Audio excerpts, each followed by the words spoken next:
예수님께 율법 교사 한 사람이 찾아와 시험하기 위해 질문했습니다. 율법 가운데 어느 것이 가장 중요한 계명입니까? 예수님은 이 질문에 가장 큰 계명, 가장 중요한 계명을 가르쳐 주셨습니다. 그것은 바로 내 마음을 다하고 내 생명을 다하고 내 뜻을 다해 주 너희 하나님을 사랑하고 내 이웃을 내 몸과 같이 사랑하라고 하는 것이었습니다. 여러분, 하나님 사랑은 곧 이웃 사랑입니다. 우리가 믿는 신앙은 사랑을 빼면 남는 것이 없습니다. 예수님도 이 땅에 오셔서 원수까지도 사랑하셨고 세상의 가장 작은 자도 무시하지 않으시고 사랑하셨습니다.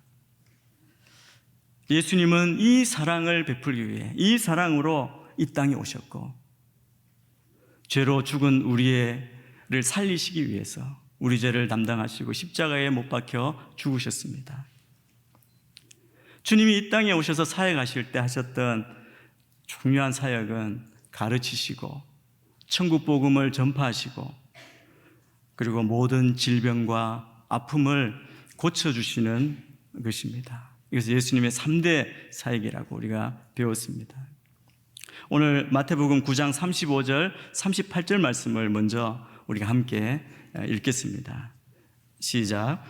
예수께서 모든 도시와 마을을 두루 다니시며 회당에서 가르치시고 하늘나라 복음을 전파하시며 모든 질병과 아픔을 고쳐주셨습니다. 예수께서 무리를 보시고 그들을 불쌍히 여기셨습니다. 그들이 목자 없는 양처럼 시달리고 방황하고 있었기 때문입니다. 그때 예수께서 제자들에게 말씀하셨습니다. 추수할 것은 많은데 일꾼이 적구나.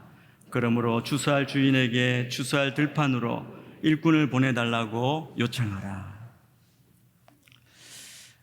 여러분, 우리의 본 모습은 과거에 세상 풍속을 쫓고 공중권세 잡은 자를 따라다녔고 육체의 욕심을 따라 살았던 본질상 진노의 자식들입니다.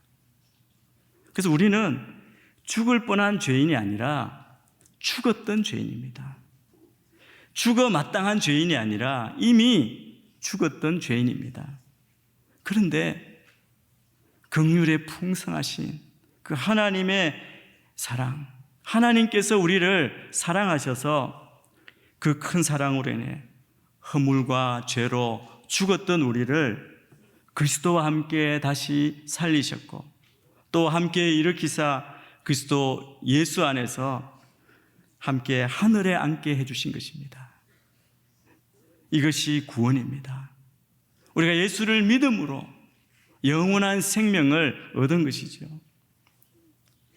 오늘 방금 읽은 마태복음 이 9장의 말씀을 보면 예수님들이 무리를 보시고 사람들을 보시고 불쌍히 여기셨습니다.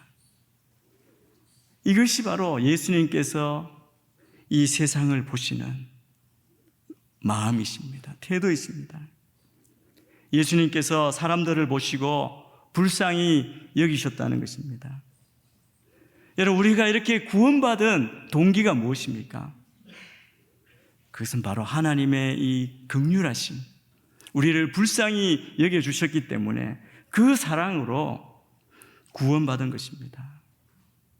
예수님께서는 우리에게 이 가장 큰 계명 주시고 그 계명대로 사시는 모습을 우리에게 보여주셨습니다. 그 후에 지상에서 가장 큰 명령, 지상명령이라고 그러죠. 오늘 읽은 말씀을 우리에게 명령하십니다. 예수님께서 33년 동안 이 땅에서 육신을 입고 사시고 우리 죄를 대신하여 십자가에 못 박혀 죽으신 주님이 3일 후에 다시 부활하시고 부활하신 후 40일 동안 제자들과 함께 이 땅에 머무신 후에 승천하셨습니다. 승천하시기 전에 마지막으로 사랑하는 제자들에게 오늘 우리가 본문으로 읽은 그 말씀 명령하신 것입니다. 하늘과 땅의 모든 권세를 내게 주셨으니 그러므로 너희는 가서 모든 민족으로 제자를 삼아 아버지와 아들과 성령의 이름으로 세례를 주고 내가 너에게 분부한 모든 것을 가르쳐 지키게 하라. 볼지어다 내가 세상 끝날까지 너희와 함께 있으리라. 주님 말씀하셨습니다. 우리 교회 온누리교회 입구의 머릿돌에도 이 말씀이 새겨져 있습니다. 그 말은 우리 온누리교회는 이 말씀의 기초에서 세워졌다는 의미입니다.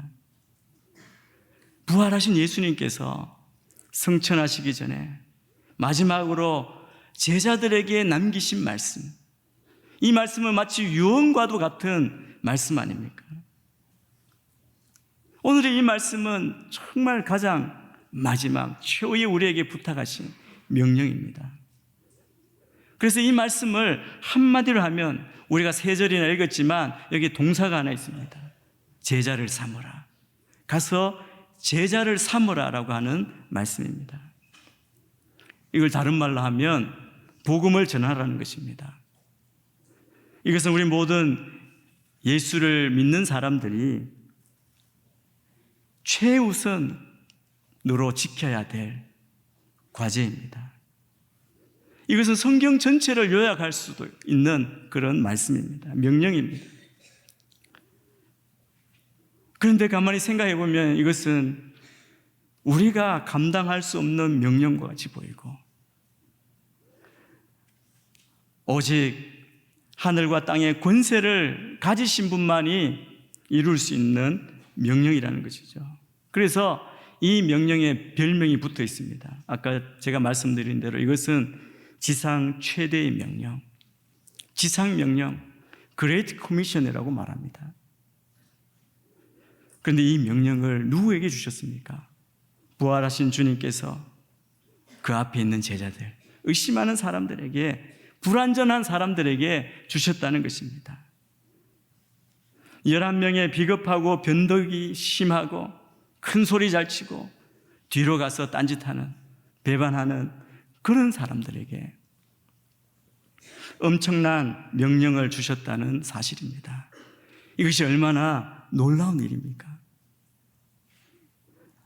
주님께서는 동일하게 이 명령을 오늘 우리 모두에게 말씀하십니다. 이 명령을 우리에게 맡기고 계십니다. 우리는 1년 중 특별히 새해가 되면 제일 먼저 하나님 앞에 작정하는 것이 있습니다. 가서 제자 삼으라는 이 명령에 순종하기 위해 선교사님들의 선교 사역을 돕기 위해서 우리가 기도하고 이 선교 헌금을 작정하는 것입니다. 저는 온누리교회 청년 때 등록하고 또 지금까지 평신도로 그리고 또 교육자로 이렇게 사역하고 있습니다. 그게 한 34년 됐는데 한 해도 변함없이 이 선교에 헌신하고 있습니다. 그런데 이것이 우리에게 얼마나 큰 감동을 주는지, 눈물을 주고 함께했던 성도님들이 주님의 부름 앞에 자신의 삶을 드리고 헌신하고 선교지에 나아가 자기 삶을 불태우고 있습니다. 제 친구도 그랬고 우리 섬기던 성도님들도 그렇고, 비록 내가 선교사로 가지 못할지라도 내가 가는 것처럼, 내 자녀가 가는 것처럼 기도하고 마음을 다해 작정하는 것입니다. 이 작정된 헌금으로 선교사님들을 위해 선교 베이스를 만들고 사역을 마치고 돌아오면 은퇴할 때까지 우리가 그들을 도울 수 있도록 준비하고 있습니다. 이것을 위해 개인적으로 가능한 최선의 부분을 매달 정기적으로 작정하고 그분을 위해 지원해 주는 것, 이것이 온누리교회의 목회 철학입니다. 지금까지 우리는 많은 선교사님들을 파송하였습니다. 그리고 작정한 이 우리의 헌신으로 선교사님들의 생활비와 사역비를 보내드리고 여러 가지 현장에 필요한 것들을 지원하였습니다. 저는 지금까지 개인적으로도 은밀하게 선교사님들을 위해 기도하고 돕는 분들을 굉장히 많이 보았습니다. 얼마나 감동이 되고 기쁜지 말할 수 없습니다. 왜 이 일을 가장 우선순위를 두고 하고 있습니까? 왜냐하면 이 일이 주님의 마지막 부탁이기 때문입니다. 가서 모든 민족을 제자로 삼으라 주님이 말씀하셨기 때문입니다. 여러분, 선교는 삶과 죽음의 문제입니다. 물에 빠진 사람이 스스로 헤엄쳐 나올 수 없습니다. 스스로 구원할 수 없습니다. 아마 물에 빠져본 경험이 있으신 분들이 계실지 모르겠습니다. 근데 저는 여러 번 물에 빠져 죽다가 살아났습니다. 누군가 저를 건져내 주었기 때문에 제가 지금 이 자리까지 있는 것입니다. 가장 오래된 기억은 제가 학교도 가기 전에 5, 6살 때인 것 같습니다. 아마 저의 가장 오래되고 또 생생하게 기억하는 거의 첫 기억 같은데 그게 물에 빠진 기억입니다. 어느 여름에 비가 많이 온 후에 맑게 개인 주일 오후였습니다. 주일 예배 후에 교회 마당에서 놀았는데 사실은 저희 집이 교회 사택이었습니다. 아버지가 목회자는 아니셨지만 학교 선생님으로 발령받아 가셨는데 교회 사택이 비어서 그곳에 사셨던 것 같습니다. 근데 비가 그치고 날씨가 좋으니까 또 동네가 바닷가였습니다. 그래서 사람들이 냇가로 모인 겁니다. 냇가로 모여서 그 폭포, 바다로 떨어지는 그 폭포 앞에서 모여서 있는 것을 보았습니다. 그래서 많은 사람들이 모여 있는데 저도 친구랑 같이 내려갔습니다. 근데 거기에 외나무 다리가 있었는데 제가 친구 따라갔는데 친구가 좀 잘난고 해서 퉁퉁 튀면서 갔습니다. 제가 지금도 작지만 그때는 더 작았겠죠. 그래서 가벼워서 친구의 그 탄력에 튕겨나가서 물에 빠졌습니다. 그리고 기억이 안 납니다. 제 기억은 물속에서 보는데 어떤 포대기 아이를 업은 그 누나가 물에 들어와서 저를 꺼내주었다는 겁니다. 그리고 많은 사람들이 모여오고 저를 업고 집으로 갔습니다. 부모님이 너무 놀라셨고 그리고 감사하셨던 그런 기억이 있습니다. 죽음 앞에서 조금만 늦었더라면 저는 떨어져서 어떻게 되었을지 모르는 지금 이 자리에 없을 수 있는 그 순간에 저를 건져내 주었기 때문에 다시 살게 된 것입니다. 여러분, 성경은 그리스도 안에 있는 믿음만이 생명에 이르는 유일한 길이라고 말씀합니다. 오늘 우리가 잘 아는 말씀 세 구절을 연속해서 우리 같이 한번 읽겠습니다. 요한복음 3장 18절, 요한복음 14장 6절, 사도행전 4장 12절 말씀입니다. 우리 잘 아는 말씀인데 같이 한번 읽겠습니다. 시작. 아들을 믿는 사람은 심판을 받지 않는다. 그러나 믿지 않는 사람은 이미 심판을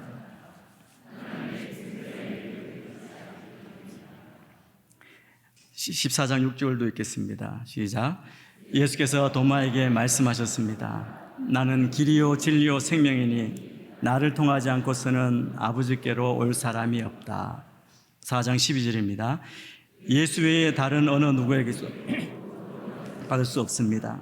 하나님께서는 하늘 아래 우리가 구원받을 만한 다른 이름을 우리에게 주신 일이 없기 때문입니다.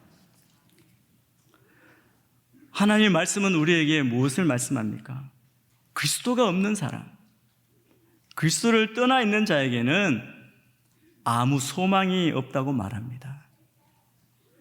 하나님은 우리가 어둠 가운데 있는, 사망 가운데 있는 이 사람들, 세상들에게 나가서 빛을 비추기를 원하고 계십니다.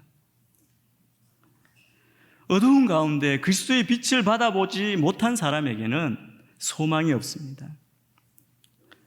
그래서 우리를 통해서 하나님께서 일하시려는 대상은 세상 모든 사람입니다.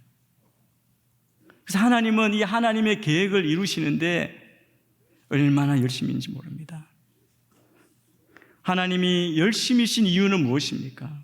그것은 하나님께서 이 세상, 온 인류를 사랑하시기 때문입니다. 성경은 그리스도께서 죄인을 구하러 오셨다는 사실을 분명하게 밝힙니다.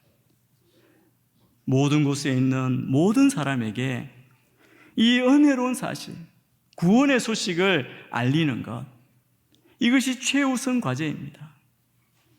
물에 떠내려가는 사람이 있는데 그 사람을 구하는 것보다 더 급한, 더 우선되는 것이 무엇이 있겠습니까?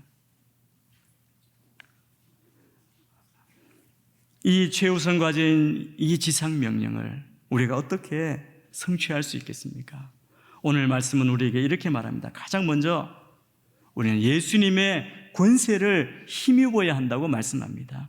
우리 18절 말씀을 함께 같이 읽겠습니다. 시작.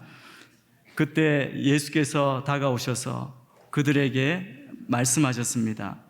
하늘과 땅의 모든 권세가 내게 주어졌다. 여러분, 주님이 주신 이 명령은 우리가 감당할 수 없는 명령입니다.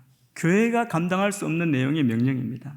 그러나 하늘과 땅의 모든 권세를 가지신 예수님의 권세를 의지하여 나갈 때 하나님의 능력이 나타나게 되고 믿지 않는 영혼이 구원을 받게 되고 하나님의 축복이 임하게 되는 것입니다. 예수님께서 부활하셨을 때 하나님께서 모든 권세를 예수님께 주셨습니다. 모든 족속이 예수님 앞에 무릎을 꿇게 되었습니다. 우리 빌립보서 2장 9절에서 11절 말씀도 우리 같이 한번 읽겠습니다. 시작. 그러므로 하나님께서는 그를 지극히 높여 모든 이름 위에 뛰어난 이름을 주셨습니다.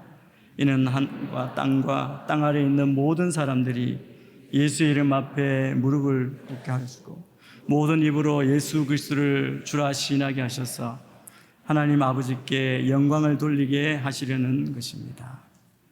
예수님께서 모든 권세를 가지고 계신 것입니다. 그렇기 때문에 예수님을 믿고 의지하고 나가면 주님께서 주님의 권세로 우리가 이전에 보지 못했던 놀라운 일들이 우리 앞에 일어나게 만들어 주시는 것입니다.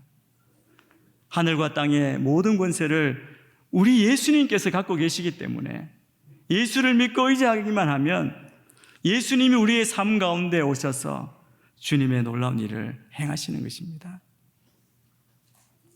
또 예수님께서 승천하시면서 이 명령을 행할 수 있는 힘을 주시겠다고 약속하셨습니다. 오직 성령이 너희에게 임하시면 너희가 권능을 받고 예루살렘과 온 유대와 사마리아와 땅끝까지 이르러 내 증인이 되리라. 여러분, 증인은 예수 그리스도를 전하는 자입니다. 주님의 지상 명령은 성령의 감동하심을 받은, 성령의 능력을 힘입은 모든 자들이 감당할 수 있고 이 명령을 성취할 수 있습니다. 저는 우리 가운데 시간 성령님이 임하여 주셔서 주님의 마음이 어떤 마음인지 깨닫고 주님의 음성을 듣고 순종할 수 있게 되기를 주의 이름으로 축복합니다. 두 번째, 우리가 이 지상 명령을 성취하기 위해서 오늘 말씀은 가라고 말합니다. 가서 제자를 삼아야 합니다. 여러분, 먼저 가야 합니다. 가지 않는데 무슨 일이 일어나겠습니까? 가야 일이 일어나지 않겠습니까? 이 가라는 말씀 가운데에는 지금 있는 자리를 떠나라는 것입니다. 떠나서 주님이 약속하신 곳 목적지를 향해 가라고 말씀합니다. 약속의 땅으로 가라는 것이죠. 하나님께서 아브라함을 축복하시기 위해서 너의 고향과 친척과 아버지의 집을 떠나라고 한 것입니다. 너의 절망과 고통과 괴로움의 과거의 모습을 떠나서 주님이 주신 거룩한 그 비전을 가지고 목표를 바라보며 나아가라고 주님이 말씀하시는 겁니다. 여러분, 우리가 주님이 주신 이 명령에 순종하기 위해서, 주님의 그 복음을 전하기 위해서 우리의 옛 모습을 떠나야 합니다. 우리의 고집과 교만과 불순종을 우리는 떠나야 합니다. 원망과 불평을 떠나야 합니다. 잘못된 죄의 습관을 떠나야 합니다. 떠나서 우리를 향해서 와서 우리를 도와달라고 하는 그 영혼을 향하여 우리가 나아가야 하는 것입니다. 하나님은 모세를 부르셔서 절망 가운데 처한 이스라엘 백성에게 가라고 말씀하셨습니다. 또 하나님이 요나를 부르셨죠. 죄악의 도성 니느웨로 가라고 말씀하셨습니다. 가야 합니다. 여러분, 우리가 가야 할 부르심의 장소는 어디입니까? 여러분의 가정입니까? 이웃입니까? 직장입니까? 학교입니까? 아니면 저 열방입니까? 우리는 가야 합니다. 주님께서 우리를 가라고 말씀하고 계신 것입니다. 가서 복음을 전하라 말씀하신 것입니다. 우리가 은혜 받은 자로 여기가 좋사오니 그러면서 이렇게 앉아 있으면 안 된다는 겁니다. 제자리에 머물러 있으면 안 된다는 것입니다. 우리가 오늘 선교 주일로 헌신하는 것은 주의 복음을 전하기 위한 것입니다. 주의 사랑을 들고 나가고 복음을 전하는 것입니다. 물질을 통하여 주의 복음을 전하는 것입니다. 병든 자를 치료해 주며 주의 복음을 전하는 것입니다. 이것이 우리의 최고 우선순위의 사명입니다. 그러므로 여러분이 무슨 일을 하든지 간에 여러분이 있는 삶의 현장에서 예수 그리스도의 복음이 전해지기를 주님의 이름으로 축원합니다. 우리 본문의 19절 말씀을 우리 한 번 더 같이 읽겠습니다. 19절 말씀입니다. 시작.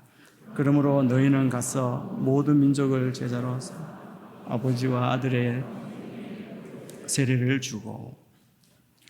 우리가 받은 이 명령을 완수하기 위해서 세 번째는 모든 민족으로 제자를 삼아야 합니다. 하나님의 구원의 대상은 이스라엘 백성만이 아닙니다. 하나님이 이스라엘을 택하신 이유는 이스라엘을 도구 삼아 이방인을 구원하기 위함이 있었습니다. 그들은 택함 받았다는 그 축복을 수단으로 주님의 명령에 순종해야만 했습니다. 그런데 이스라엘은 그것을 수단이 아닌 특권으로 바꿔버렸습니다. 여기서부터 위기가 생긴 것입니다. 하나님은 온 인류를 구원하기 원하십니다. 이스라엘만 구원하기를 원하시는 것이 아닙니다. 이방인도 구원하기를 원하십니다. 하나님의 관심은 그러므로 모든 백성입니다. 그래서 하나님은 너희는 가서 모든 민족으로 제자를 삼으라고 말씀하십니다. 사도 바울은 로마서 1장 16절에서 이렇게 말씀하고 있습니다. 이 말씀도 같이 한번 읽겠습니다. 시작. 나는 복음을 부끄러워하지 않습니다. 이 복음은 모든 믿는 사람들에게 구원을 주시는 하나님의 능력이기 때문입니다. 먼저는 유대 사람에게요, 다음은 그리스도 사람에게입니다. 여러분, 누구든지 주 예수 그리스도 이름을 부르는 자는 구원을 얻습니다. 그리스도인은 모두가 다 한 가족입니다. 우리가 당연히 우리 가족, 또 우리 민족을 사랑하는 것 마땅하지요. 그러나 우리 민족만 사랑해야 한다고 하는 민족주의는 성경적이지 않습니다. 천국은 하나입니다. 온 인류는 하나입니다. 사실 이것은 우리가 감정적으로 받아들이기가 쉽지 않습니다. 우리 가족만 사랑하라고 하면 문제가 없겠는데 내가 싫은 가족도 사랑하라고 말씀하시니까 힘이 드는 것입니다. 사랑스러운 사람은 기꺼이 사랑하겠는데 미운 사람도 사랑하려니까 얼마나 힘이 듭니까? 그러나 참된 제자도의 원리는 사람을 구분하지 않습니다. 복음을 모르는 인류, 소수의 미전도 종족에게까지 가서 그들을 그리스도의 제자로 삼아야 하는 것입니다. 우리는 나와 상관없는 일은 하지 않으려고 합니다. 그러나 하나님의 마음을 아는 사람은 나와 상관없는 민족, 나와 이해관계가 없는 사람, 그 사람이 예수를 믿지 않는다는 그 이유 하나 때문에 평생 그 사람을 섬기는 종이 되는 것입니다. 여러분, 이 부름 앞에 순종해서 많은 선교사님들이 낯선 땅으로 가고 병이 걸리고 풍토병으로 고생하고 또 가족의 어려움을 겪으면서도 기쁨으로 그 사명을 감당하고 있는 것 아닙니까? 저는 하나님의 성령이 우리 모두 가운데 임하셔서 하나님이 모든 인류를 향한 이 마음이 우리 모두에게 다 전해지게 되기를 주의 이름으로 축원합니다. 선교는 교회가 하는 것이 아닙니다. 교인들이 하는 것도 아닙니다. 하나님이 하시는 것입니다. 누구를 통해 합니까? 나를 통해, 우리를 통해, 우리의 순종을 통해 복음을 전하는 것입니다. 여러분이 믿음과 순종을 하나님께 내놓기만 하면 여러분을 통해 이 세계를 변화시키시겠다는 것입니다. 예수님은 우리에게 사랑하라고 말씀하십니다. 그러나 우리 안에는 사랑할 힘이 없습니다. 주는 우리에게 제자 삼으라고 말씀하십니다. 그런데 우리에게는 아무런 힘도 능력도 없습니다. 주님은 너는 순종하고 기도하고 믿고 나아가기만 해라. 사람을 변화시키는 것은 내가 한다라고 말씀하십니다. 누구를 사랑하고 전도하는 것은 내 인격과 내 말로 하는 것이 아닙니다. 주님이 하시는 것입니다. 오늘 주님은 인간이 감당할 수 없는 엄청난 하늘의 명령을 우리에게 주신 것입니다. 그런데 이렇게 명령하신 주님께서 놀라운 말씀을, 그 약속을 덧붙여 주십니다. 오늘 보면 20절 말씀을 같이 한번 한 목소리로 읽겠습니다. 시작. 내가 너희에게 명령한 모든 것을 그들에게 가르쳐 지키게 하라.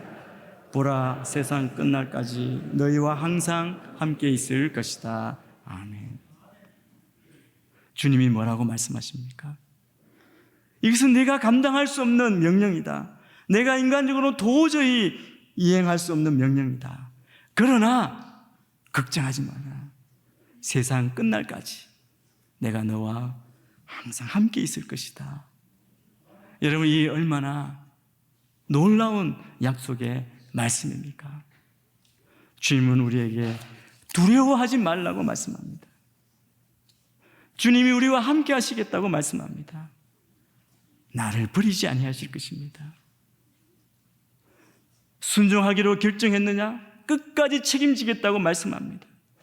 병들었느냐? 걱정하지 말라.